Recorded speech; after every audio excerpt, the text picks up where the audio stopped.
GMSONIC. We got a real GM. What up, Drac? Dude, for your own protection, you got the shiesty on today, I see. Trying to protect my identity after all this time. Yeah, dude, things are heating up here. They've already cast me down to eternal pits of hell, so I'm just living down here, dude.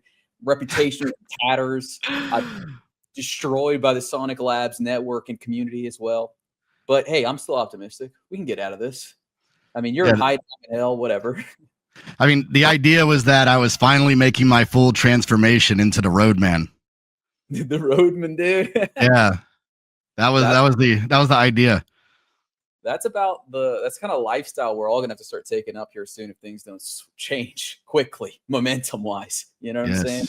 I'll be out there on the road. Same. Blimey, give me your pences or whatever the hell they say. There's already a lot of banger comments. I'm just taking a gander. Oh yeah, I starred one. I like this one. Have you heard about our Lord and Savior 400K TPS? Indeed. I do like this one. Username Andre Crones, and he happens to remember the show where we used to have different videos. That's how Hosanna started, was we used to have videos for when the market was bad and videos for when the tech was good. Mm-hmm. And Hosanna was only permitted on green days. So maybe we have to get back to that at this point. Yeah, we might have to start matching again. I think what we've been trying to do is been trying to lift the spirits, you know what I mean? But maybe we shouldn't try to be so positive. Maybe we should just, we should match where everyone's at, match where I'm at emotionally. I'm putting up a good front here on screen, but, ask my girlfriend, dude. She's just falling down the stairs every day, running the door. Shit, that's not funny, okay? Yeah, I'm just looking at some more of these comments. I wish I could share some of them, but I probably shouldn't. But we do have this guy writing 2-paragraph rants at a time. I like that. I know that's a bot because he posts that on like 8-10 tweets a day. So yeah. But yeah, I'm glad to see everyone here. How do you think I feel? They made me okay. Can't put that. I saw what you were doing there, but oh man. But yeah, no, I mean, I'm glad you guys are all here today. I'm sure we're all feeling horrible, terrible. Sentiment's probably at an all-time low. I think, everything's doing bad. Everything's doing bad. But, I feel like we're kind of taking the lion's brunt here. Lion's share, the brunt of it. Yeah. Let's take a look at the charts and talk a little. I think we can't blame what's happening on S entirely on majors, but there is significant overlap here, right? Like there's a huge amount of uncertainty in Bitcoin and Ethereum at the moment. Yeah, I mean, I guess we're still trying to figure out, like, Ethereum's definitely looking a little scary, which doesn't bode well for alts. I mean, I feel like if we have like a close lower than what we're dealing with today, we're probably, looking at going back to the goblin liquidity zone here. So 3,400, 36. But yeah, we were talking before the show. I think the chart I really don't like right now is this one, just because the weekly on Bitcoin's been like in such a long-term pattern. I would like to not lose the meme lines here. Granted, they are my hand-drawn meme lines, so they only mean, they're arbitrary in terms of it's what I go off of. So, but same with Bitcoin in terms of we've just repeatedly hit this like kind of zone here, like low 100s. So, we've bounced off it a couple times. It's kind of like, okay, are we gonna, are we bouncing a third time? Are we going lower? What's going on? I still think more than likely we've had some good macro news. We had another cut. China's gotten sorted out for the most part for now. I find it hard to believe that all of this is just based on Powell saying there might not be a cut in December. Mm-hmm. I think that we're still just kind of in the aftermath of the flush out. I think people are, liquidating positions still. There's a couple like theories I kind of like that match that, where they're saying we're still kind of waiting for a body to float up because this is like the single largest day. When you look at the metrics, it's like over twice as large of a liquidation day as the next highest. And it doesn't make sense that no one is hurt so bad beyond repair. No large fund is so hurt. because when you look at the markets, it does, from my amateur's perspective, it does seem like a lot of structure has broken like everywhere. Like liquidity is just like, for lack of a better word, completely screwed up across the charts. But smart people have probably better takes on that. I mean, yeah, I mean, and I still find it odd as well. And maybe that is the industry maturing since FTX. But there was just so much, so much money liquidated. And we were kind of getting in this space again where people were getting a little dangerous with, things like, for instance, like stable tokens, kind of like using these like sketchier strategies to like, pump up their APR because everybody's fighting over APRs and stables. And yeah, I mean, I just still find it hard to believe that there's like nothing that's gone belly up quite yet. And yeah, I don't know if that's a terrible theory, honestly, that people are still kind of hesitant. They're still waiting on more liquidations. They're still waiting to see if anybody's, gone belly up. Yankee says hearing MEXC is insolvent. I have a hard time with it because people say MEXC is insolvent like 6 or 7 times a year. I mean, yeah, they're they're one of the, I don't want to say they're sketchy, but they're renowned as, being maybe more in the gray side of their operations. I don't know if there's any truth to that. It's just a reputation, but it seems to happen often that people say they're insolvent. I think this time the rumor was because somebody found some cells or something, and it's like implying that they're liquidating some assets, but I don't know. It's hard to, I don't know if I believe it for sure. Yeah, Zorg says we're about to test some big EMAs. Yeah. Yep, I agree. Make it or break it season, baby. Yeah, it is odd considering the girth of positive macro news, right? Because even like the cooling Powell is showing on more rate cuts isn't like strong. And if, from what my understanding is, the general board of the Fed overall is still quite keen on ending tightening. So like, again, like he's not like the dictator of the thing. He's got to have the votes on the board. And if enough of them say we got to have a cut, he's going to do it. It was an interesting vote because one person, there was votes for no cuts this month, but there was votes for it needs to be a 50 BPS cut, not a 25. So yeah, I mean, you're absolutely right on that. I mean, there's obviously within their own ranks, there's some dissension. And yeah, I mean, they've said that, QT ends December 1st, but they have not said that means that like we're full blown QE, which is what we want if we're, if we want to see like assets starting to move. Essentially ending QT, if I have it right from something I read here, like, ending QT just means that they will put, like, as things expire, they will put money back in the bonds. Mm-hmm. But, it's not like a full blown QE type situation yet. Yeah. Yeah, we could get into the details of it, but basically the party's not really starting. It probably won't start until like, say, March in terms of like actual QE. That'd be my guess if it happens at all. And that means expanding the balance sheet and all that stuff. Now, next up, will Demeter do something? This guy is asking. I want to address a couple questions in the comments here. Will Demeter do something? I'm sure he will. I think he's got an announcement coming up soon. We'll hear something. But of course, he's keeping it under wraps. You know what I mean? How's the ETF filing going? Drake, we got any information on that at all? I don't know. I've said it before, like the ETF's like one thing that I just don't have like any hand in. I don't know what the status is, but I think we're about to get kind of like basically an update on all fronts from Mitch here. So I know he's been kind of working on basically something that's just going to lay out everything he's observed, what he's thinking, where we're going next. So hell yeah. No pressure, Mitch. We're all counting on you. Now, let's take a look at the ETH chart a little bit. We're not allowed to look at the Sonic chart, guys, unfortunately, but we got to look at the ETH chart. And this is an important one for me and for all of us here, because this is kind of like what the barometer for health kind of thing. Like if ETH fucks, like we're kind of like, I guess it's just, yeah. I mean, you can still say like, hey, like if Ethereum goes down, alts are going to also pay for it. like I said earlier, I feel like, any closes lower than where we're at, we might be heading that way.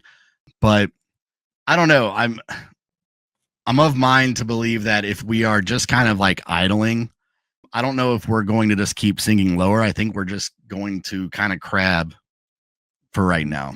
I mean, that's what I would speculate. SMU says, get Danny on and interview him for the CTO. That's a nice little segue.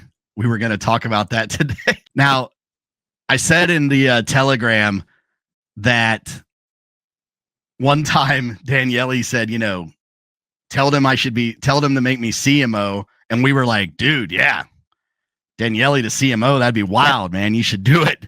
So I don't know. What do you think? You think better CMO or CTO? Well, that's a tough one. I kind of like Danny more for his CMO because I think he does. One, Danny's got a lot of charisma. Danny's great on camera. Danny's great at talking to people, and he's really great at selling a product, I think. So I think he'd be a much more – I feel like at labs and crypto, we have like a real mix-up of like what we expect people to be doing. Because I say CMO because, like I just described, Danny's like got a good personality type for being in front of people. CTO, I don't know about Danny and his tech knowledge. I don't necessarily want my CTO to be charming. I want my CTO to be a disgusting little gremlin who doesn't come out and talk to anyone ever except to recommend a new tech stack or something. He's a killer. You need a killer. Yeah. Yeah, exactly. I need a killer tech guy. Yeah, Yankee Ruin's on my side. So Yankee and I, between the two of us, we got enough board votes. We're going to make this happen. Okay, Drek. Yeah, someone said make him the CEO and ape the treasury. Yeah, I was saying they should give the treasury to Saifu. See what broke and run up with that. Either go to zero or the likes of Valhalla no one's ever seen. What's his vault looking like on Hyperliquid now? Let me check it out. Yeah, that's fun to check out every once in a while. Yeah, see how Sifu's doing, dude. He's doing all right. Well, I guess the vault has shrunk incredibly. 12% down over the month. I mean, he's doing better than me. Yeah, I guess there's people that are down way worse than that, so he's probably doing okay. Wait, Andre left Sonic? That's what DeFi Maximus is asking. No, so basically what happens is he says, should I apply to be CTO? Somewhere in the comments, somebody's like, "What do you mean?" And he's like, "Oh, I thought Andre wasn't the CTO anymore or something." So, he's just, he's mostly just having fun. I don't think he's honestly saying he wants to be the CTO, but yeah, he should. Yeah, we should launch a third blockchain and rebrand again as the Anon blockchain, dude. Well, that's the one that'll be Danny as CTO. But yeah, I would be kind of interested in it. We should bring him on and have an interview show. I think we got to go through Danny's CV, make sure he's a good fit, see what his plan. It's been a while. Danny's been on 2 or 3 times, but it's been a minute. So usually if he's free, he's always just like, yeah, I'll come do it. So yeah. Oh, I have something else here. If we want to move to the next thing, we got more to talk about with Danny. We were talking about when Mitch is gonna say something next, when Mitch is gonna throw some lifelines and shit. Yeah, I'm so vulgar, dude. I'm never gonna get that CNN job. Where is it? Here we go. This one, Sonic. Keynote, the speed wars are over. Mitchell Demeter to speak at Chainlink SmartCom in New York on November 5th at 4:30. So we might get a little bit more insight into what's going on behind the scenes, inside his head. You know what I mean? What's he thinking? I like this idea the speed wars are over. We're all kind of sick of hearing about 400K TPS. I think it's good that he's realizing that. So let's see. So on top of the usual stuff going on, the SBF X account just kind of randomly from time to time, it's funny the way the posting goes. He claimed, they claimed that like some guy updates the X for him. But I doubt that. I mean, because they just rarely update it. But yeah, basically it was SBF responding to Tyler Durden, basically just saying like Tyler Durden's here saying, hey, SBF was just the fall guy. Anybody that's in the know knows this and that. And, SBF has this whole document just basically saying like, we would have been solvent eventually, which, me and you were talking before the show. It was funny because it was just kind of like, yeah, that's kind of the point. is that if you were insolvent at any time during all that, then yeah, you're not doing what you should have done. Like he's kind of like, yeah, we would have been we would have been solvent within a month or whatever. And it's just like, well, yeah, that's the problem though, is you just had like a giant slush fund with like all of your project's money in it, everybody's money in it, doing whatever you felt like. So yeah, I don't know. It's somebody had a comment that was really good where they were like, the fact that you're like saying that you would have been solvent is showing that you've learned absolutely nothing from all of this. Yeah, no, that's exactly it, dude. Because it's like I'm missing the whole point thing, right? Where it's like the whole point is people had money with you and they couldn't get their money that was rightfully and legally theirs to withdraw at any time. Like, so you are insolvent in that point in time, right? Like, it's not a cash flow problem. It's like, well, I owe you money and I cannot pay you like right now. And I can't push it back. It's not like a deal, right? It's not like I'm trying to finance something. It's like, this is your kid's braces payment or some shit, and I'm telling you, I can't give it to you when you deposit with me. It's crazy.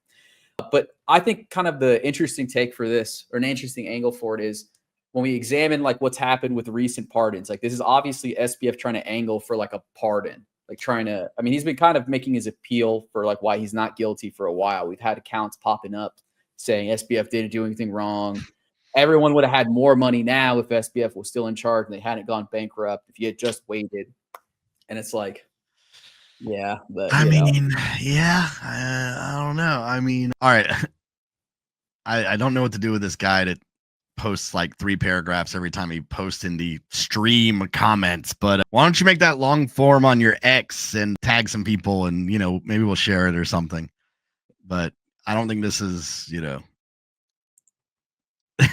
I think it's the same message actually, but yeah, he just is copying and pasting. I'm pretty sure it's a bot, but yeah. So like you see like, and now you're seeing like increased SBF apologia happening now, right?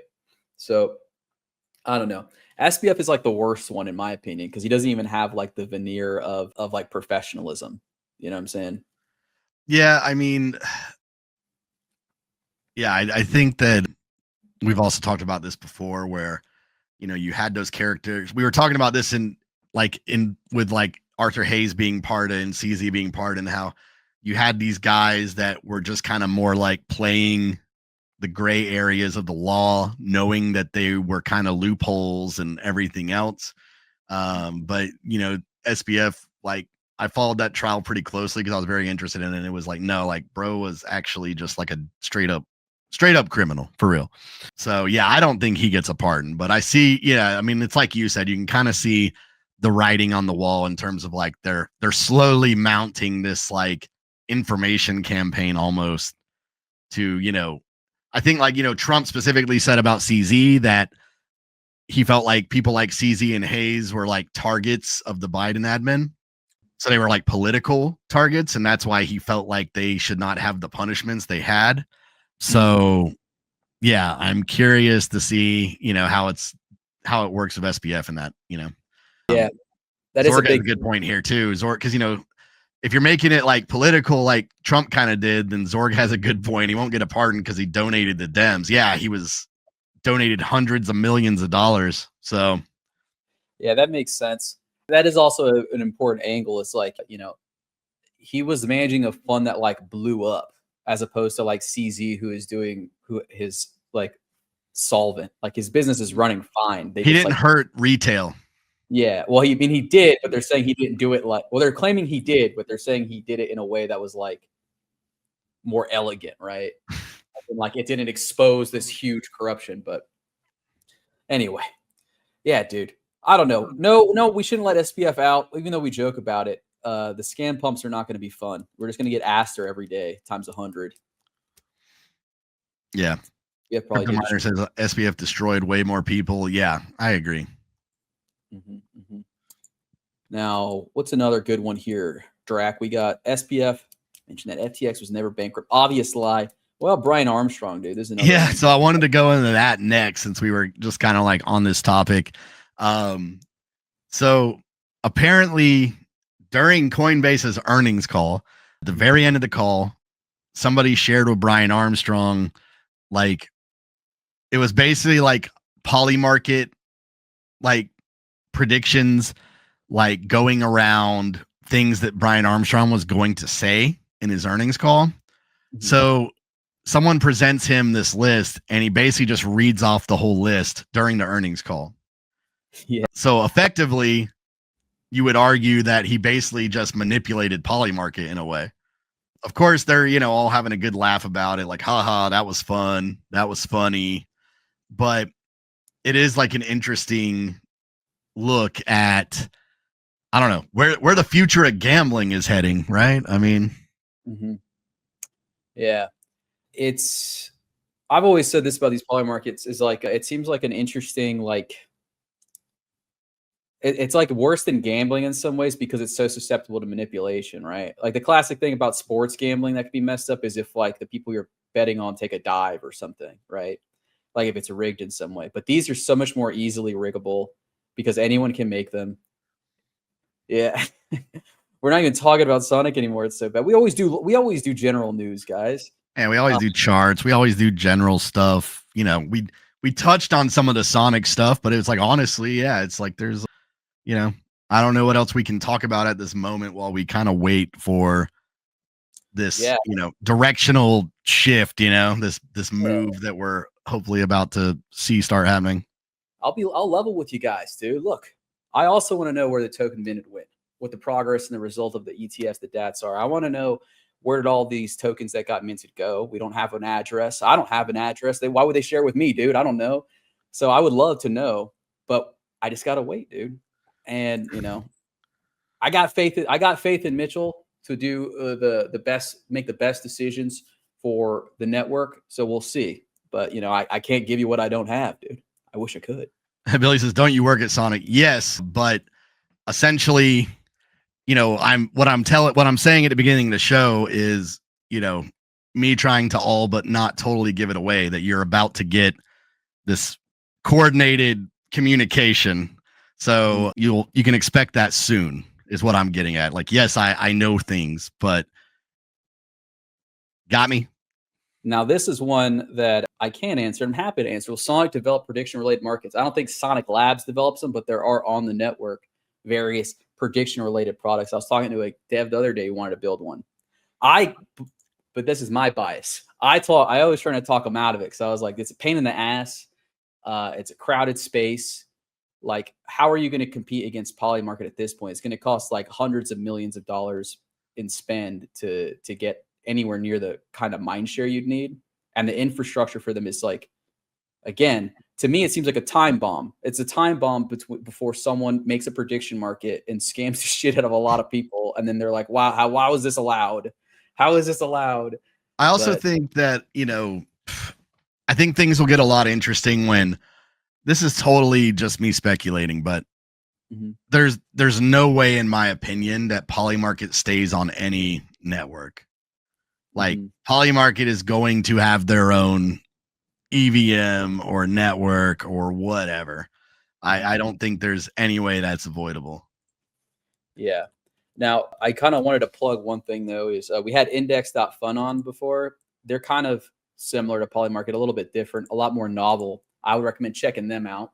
That's kind of a thing I'm actually still super excited for, dude. That's index.fun. Call sheet, my brothers. I don't know too much about call sheet, how it's different than Polymarket. I got to look into it. Let's see here.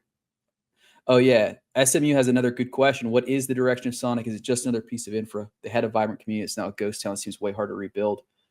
Fair point. I think that's a general assessment.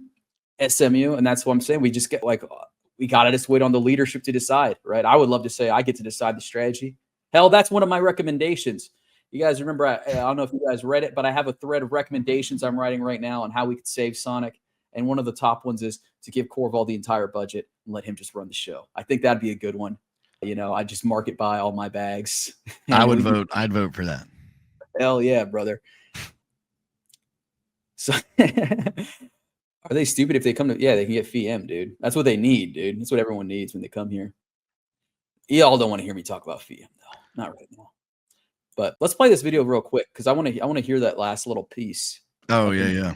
the names. Oh, I guess they got the audio. Yeah. On that.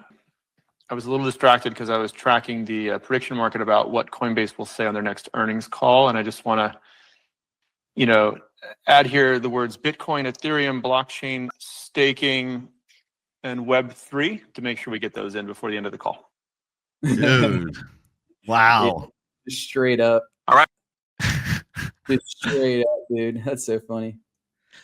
Dude. Right. Maybe I didn't realize it was like that like brazen. I thought it was like he was like kind of like reading it and kind of saying the words, but it's like, no, he was straight up like, let me put these words in real quick. Yeah, he's not like me when we were getting lots of meme coins in the chat, just reading them out because I didn't know better. He knew what he was doing. Maybe he opened the bids right before that. Yeah, we did a poly market on that, dude. Someone create a poly market on WordSet on GMSONIC. Every F-bomb you should get like $100.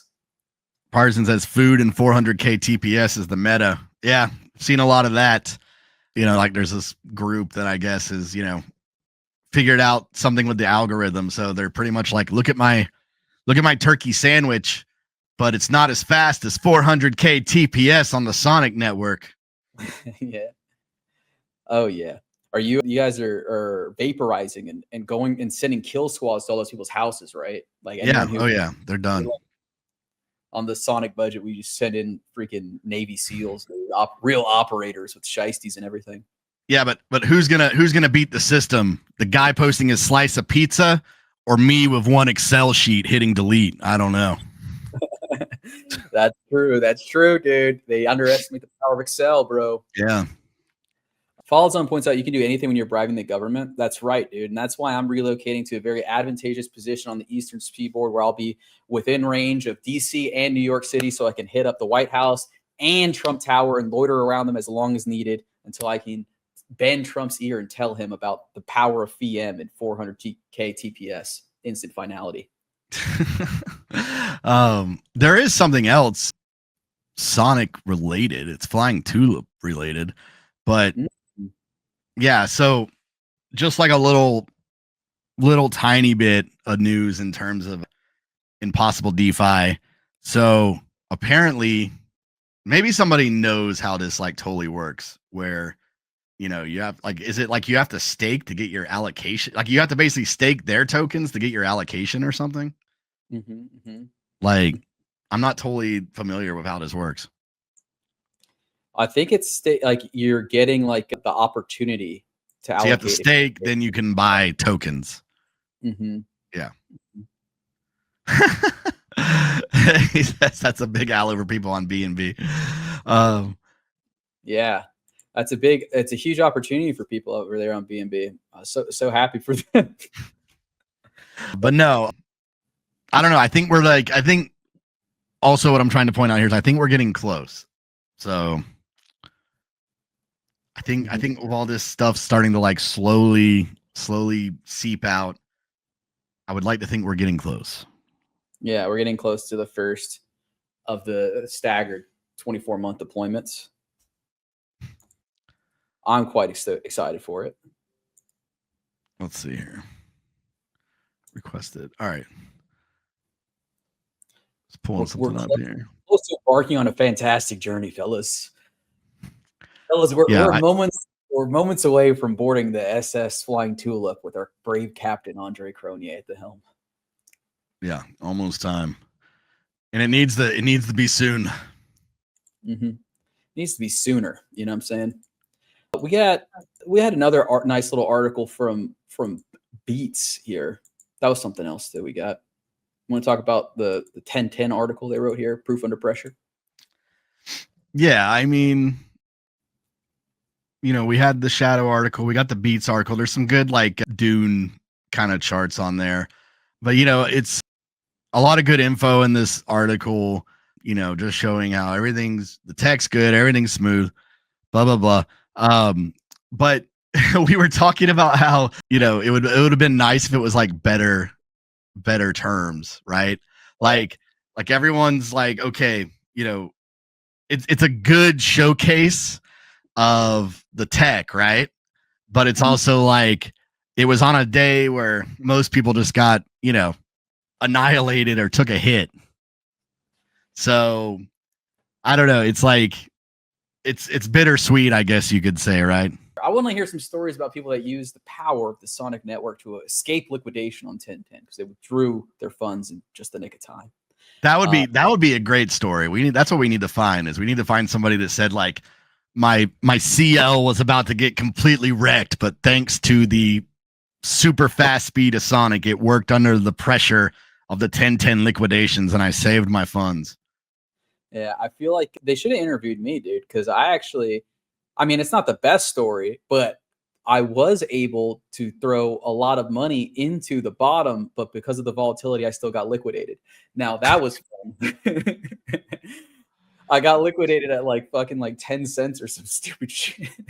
You know what I learned that day though? It was like I was ready.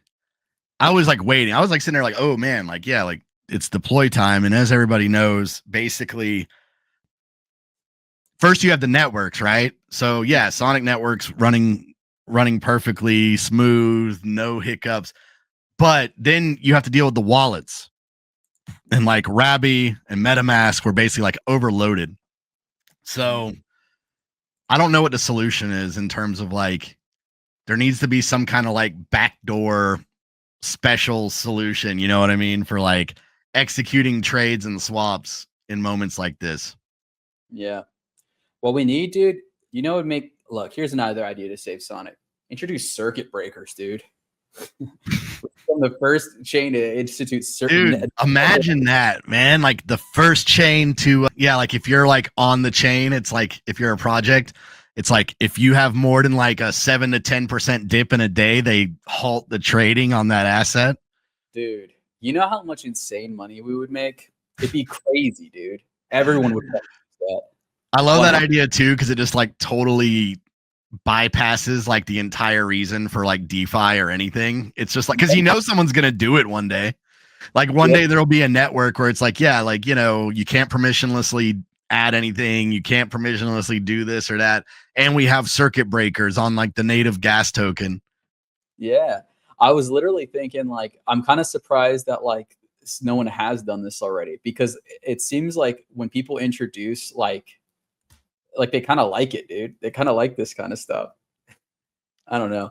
Like the cypherpunk shit's pretty much dead is basically what I'm getting at, you know?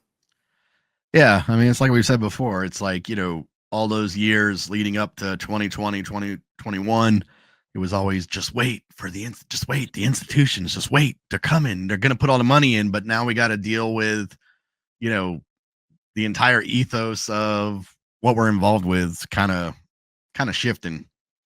Now, Yankee gives me another good idea here, and this one is inspired by Trump as well. What if we put tariffs, dude? Tariffs on bacon, dude. You can bridge in easy as hell. You try to bridge out 25% tax. Oh, man, yeah. Stingy says, why no costumes? Yeah, you'll have to go to the very beginning of the show. I had to take my shiesty mask off. It was getting too hot. Yeah, and I forgot. And Corval forgot it was Halloween.